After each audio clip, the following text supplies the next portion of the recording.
One of the most important things that I find that is lacking for people who are over 50 is self-esteem.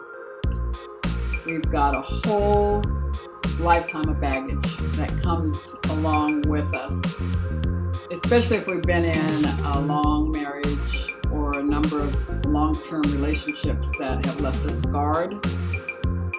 Some of us have had good memories, but for whatever reason, we focus on the bad stuff. So it comes out in our personality and the energy that we put out to other people. So this module, or this section of this module, for me is most important. If you can work on your self-esteem, you're going to put out the energy of confidence. It'll be an energy of love that people will sense, and that will draw people to you. Why not make the connecting easier by working on yourself first?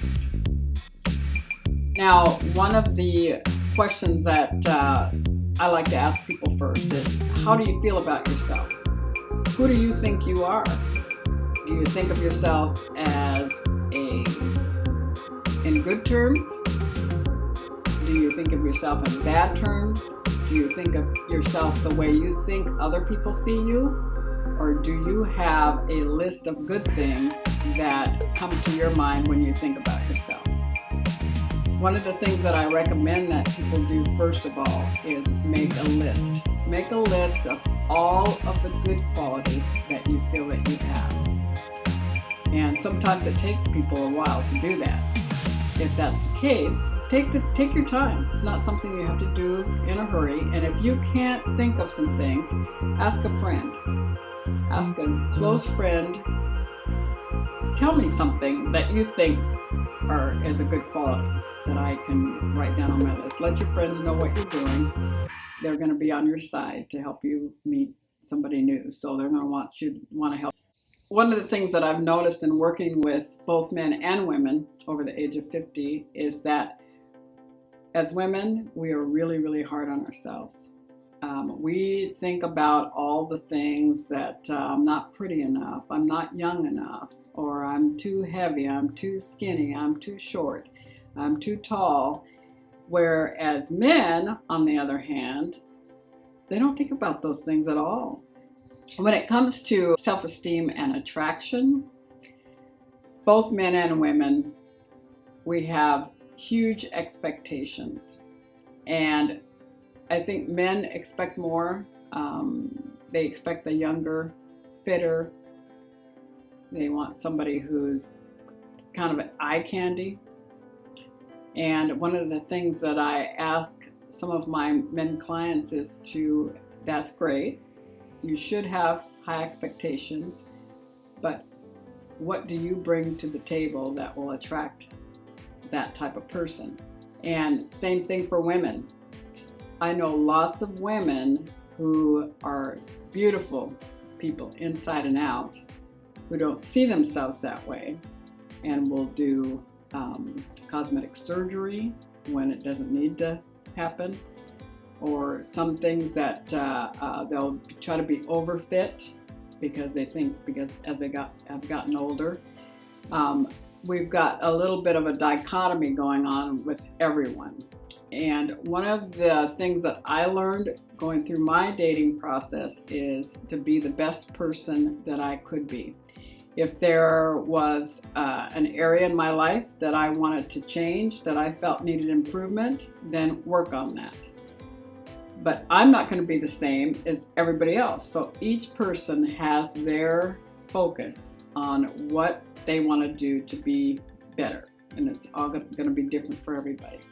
Forget when we start to date after the age of 50 that it's not going to be the same as it was when we were back in our 20s. When you're in your 20s, you're both starting out fresh, new, and you're going to be molding each other as you grow older together. When you're in your 50s, you're going to be looking for a whole different type of person than what you were looking for when you were younger. First of all, you're not going to be looking to make babies together. So it's not going to be more of, what's the genes and who, where do they come from and all that. That's not going to be really in the whole mix of things. It's going to be more about your common interests, whether you have hobbies that are similar, if you both like to travel, if you both like to go for walks, what type of movies do you like, if you like to just cuddle up at home, or if you like to be on the go all the time. The things that were priorities when we were in our 20s are not going to be the priorities that we have today. And we need to adjust our expectations according to our age. One of the things that I've noticed in interviewing both men and women is women have a lot of hang-ups about things that really aren't that important to most men. I mentioned earlier that some men are looking for the younger, the fitter, the eye candy, but the realistic men and the men who are actually love women are looking for women in all shapes and sizes. So most of us have some type of demon in our head that says we're too fat or we're too short, or our face isn't as pretty as what we want it to be, but there's a lot that you can do to change how you see yourself. And one of the things, just a quick tip, is to stand in front of the mirror every day and start with words that I love you. I love you as you are. I love your nose. All those things that you've heard over the years from different people, your nose is so small, or your nose is so big, or your ears are too big, or you have thin lips, or whatever it is that you've heard all of your life. Those are just opinions of other people or from other people, and you hear them and it sticks in your head and you think it's true. What's been said by other people, it's not true. You've determined that to be true based on the fact that somebody else said it. From here on, you can make what you want to be true as true based on how you see yourself. And you'd be surprised that once you see yourself differently, other people see you differently as well. When you go out in public, you'll notice that people look at you differently because you'll have your head held up higher. You'll carry yourself differently. And I mentioned earlier about the energy that you put off. It's all about what's inside and how you project who you are and how you see yourself. And that's how other people see you. Self-confidence is huge. And one of the things that I've noticed is when I've been in a room and someone walks in, and they may not be the thinnest or the prettiest, but they walk in with self-confidence and everybody's head turns. You make yourself confident and everyone else will notice that. There's a form of attraction that comes off of that, and that should be everyone's goal, no matter what you feel that you are lacking as far as physical characteristics. The confidence will come through and it will shine out to everybody. When I first started dating, and this is my second point on self-confidence, I started by being excited. I was looking forward to having fun. I was looking forward to just meeting new people. It wasn't about me and how I thought I looked, but I was all about just going out and having fun, meeting new people. And that showed. Everyone I met, we laughed, talked, got to know each other, and whether they're the guy that I ended up with or not, that's what it was all about. And anybody can do that.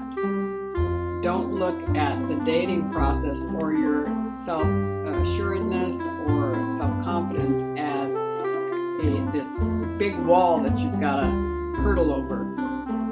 It's all about just going out and having fun. And when you're happy and you're having fun, you'll appear confident, and that comes across. Both of those come across the same way.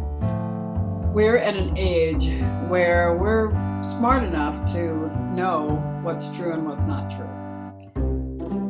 Regardless of what you've been through, regardless of the past that you've had and the experiences that you have, you know who you are. And it's up to us to, if we want to be reinvented, if we want to reinvent ourselves, then we determine who we are. Make your list of all the good things that you've got to offer to other people and focus on those things. Don't let the idiot in your head tell you anything else.